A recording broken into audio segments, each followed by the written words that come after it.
Muchachos, ¿cómo están? Buenas noches. Hoy es un poquito tardecito, ya lo sé. Es que a esta hora me puedo desocupar y he estado poniendo las notas. Está muy interesante el trabajo que ustedes han estado desarrollando en este primer bimestre. Lo que sí me gustaría aconsejarles, chicos, es que esfuércense para este segundo bimestre porque les voy a poner un poquito más difícil, ¿ya? Pero a la vez también va a estar divertido.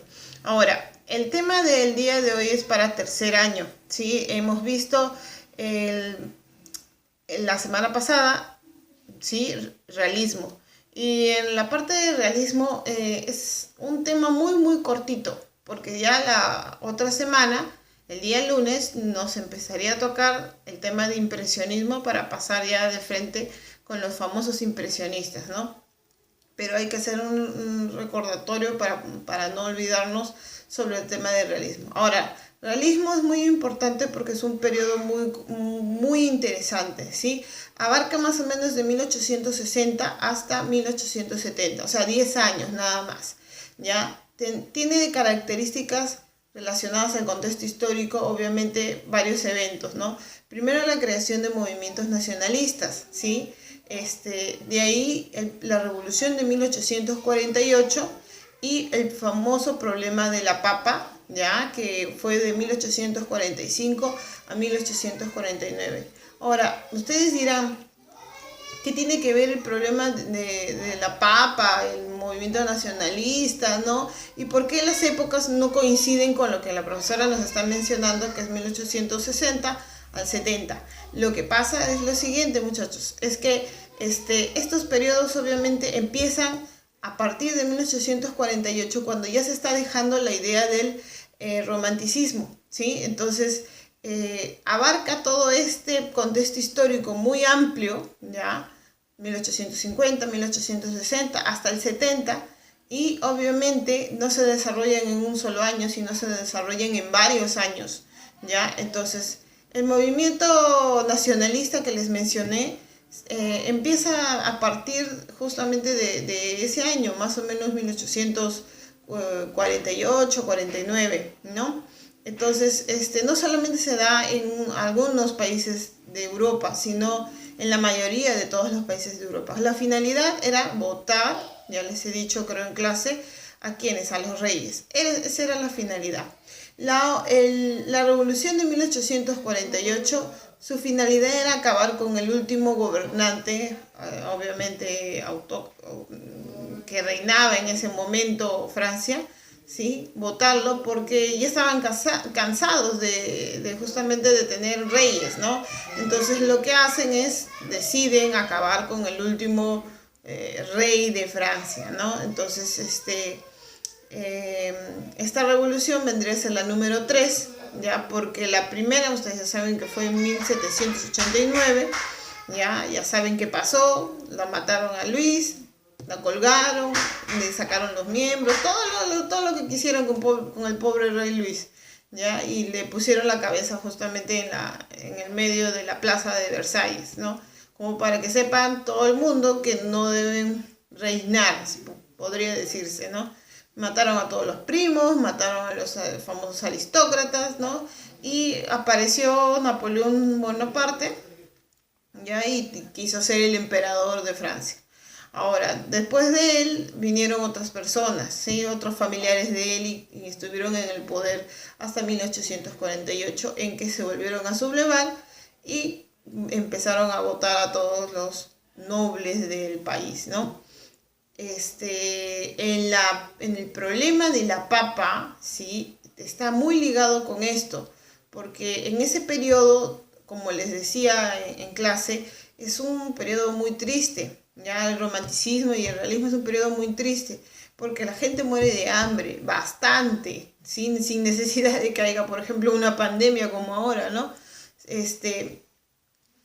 ¿Qué pasa? Que en esa época los sueldos eran miserables, no alcanzaban ni siquiera para comer, o para vestirse, ¿no? O te alcanzaba de repente para tener una casa miserable, porque ni tampoco ni tenías baño, ni tenías exactamente una cama, ¿no? Ni tenías un lugar confortable, ¿no? Para vivir, si no tenías un cuartito en la cual obviamente podías vivir de una manera muy triste, ¿no?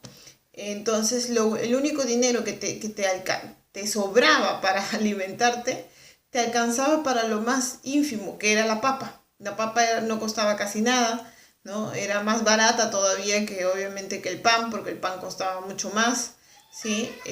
Por el trigo, por la harina, ¿no? Y entonces la gente estaba acostumbrada a sobrevivir con ese medio y ya tuvieron que quedarse sin él, ¿no? 5 años tuvieron que quedarse sin él hasta que más o menos en 1870 se pudo arreglar el problema de la papa. ¿Ya? Entonces, de ahí, ¿qué más hemos visto? Hemos visto a los famosos, la escuela de Barbizón. Esta escuela de Barbizón es muy importante para lo que vendría a ser el impresionismo. ¿Sí? Ellos son los iniciadores del preimpresionismo, ¿no? Porque toman de un inglés llamado John Constable, ya en 1824, la utilización de dibujar o trabajar obras de arte relacionadas a paisajes. Esa era la idea que tenían ellos, ¿ya? Querían justamente trabajar paisajes, ¿sí? Y hacer un cambio total, porque obviamente no estaba relacionado con la antigua escuela, sino más bien con algo nuevo, que rompa obviamente toda la idea antigua de la pintura. Entonces, la famosa escuela de Barbizon, que estaba conformada por Millet, por Jean-Baptiste Corot, por Camille, por Louis Le Banut, ¿ya? Entonces todo ese grupo se juntó a trabajar obviamente paisajes, solamente paisajes, ¿sí? De ahí aparece el representante máximo del realismo, que vendría a ser Gustave Courbet, ¿sí? Gustave Courbet, tengo acá algunas imágenes de Gustave como para acordarnos de Gustave, ¿ya? Me van a esperar un ratito. Sí, acá las tengo. Sí, siempre tengan a la mano. Ojalá que cuando termine la pandemia puedan ustedes tener a la mano, obviamente, libros en los cuales se puedan guiar, ¿no? Por ejemplo, yo tengo estos libros de acá que me han servido de mucho, ¿no? Para poder, obviamente, guiarme. Sí. Ahí está. Gustave Courbet.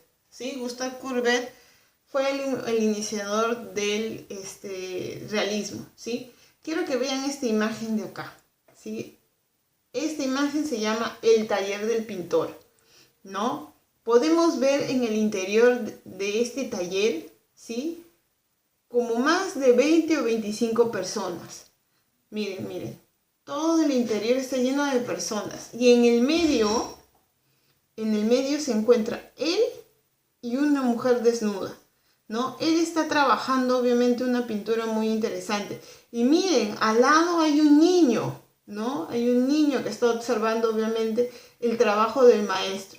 ¿Cuál es la finalidad de esta obra? La finalidad de esta obra es buscar una controversia. Ese era lo que él quería, ¿no? Quería causar un show nervioso a toda la gente. Pongámonos en el ejemplo de Courbet, ¿no? Él es un hombre controversial. Entonces lo que quería era demostrar obviamente que existían desnudos, ¿no?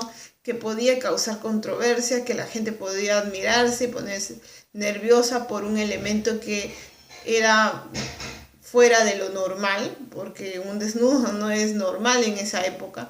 Acuérdense que es una época machista, una época en donde las mujeres llegaban con los vestidos hasta el cuello, ¿no? No se les veía ni el escote, ni la parte de abajo de sus rodillas, ¿no? Entonces, estaban bien tapadas. Y imagínense, ¿no? Tener justamente una imagen de una mujer desnuda era un horror, ¿no? Entonces, al final, él lo que buscó fue eso, ¿no? Ahora, podemos ver en sus obras imágenes de gran formato, porque son enormes, ¿ya? También podemos ver grandes multitudes, ¿sí? Ahí tenemos una imagen en la cual el taller de pintor se puede ver más de 20 personas en el interior de un lugar, ¿no? También que podemos ver que la figura principal, que es Courbet, por ejemplo, es el que está más iluminado o tiene elementos iluminados, ¿no? Por ejemplo, el lienzo, que es prácticamente casi de un color claro, que ayuda a demostrar que él es la figura principal de toda la obra. En sí los demás son relleno para colocar, para demostrar que él es el protagonista de la obra. Eso es lo que él busca.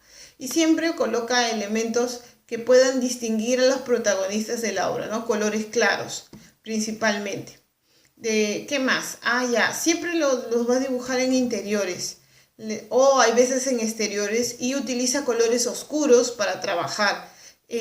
La mayoría de sus cuadros siempre van a tener colores oscuros, como marrón, ocre, negro, ¿no? Y solamente el elemento iluminado es el que obviamente resalta más de lo normal, ¿sí? Siempre va a tener una perspectiva lineal, ¿sí? De manera horizontal. ¿Para qué? Para que justamente se pueda ver un desplazamiento como si fuera una imagen panorámica. Eso es lo que él busca, ¿ya? Entonces, y fue el representante obviamente del realismo, ¿no? Porque él estuvo en contra de los ideales del romanticismo, que era justamente ¿qué? Buscar el sentimiento, ¿no? El sentimiento en el romanticismo era lo más importante. Y quien está en contra de eso siempre va a ser el realismo, ¿sí? Entonces, bueno, ese sería el resumen de la semana, entonces, muchachos.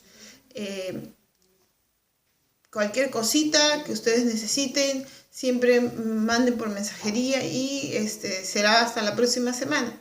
Un abrazo para todos ustedes. Chao, chao. Gracias.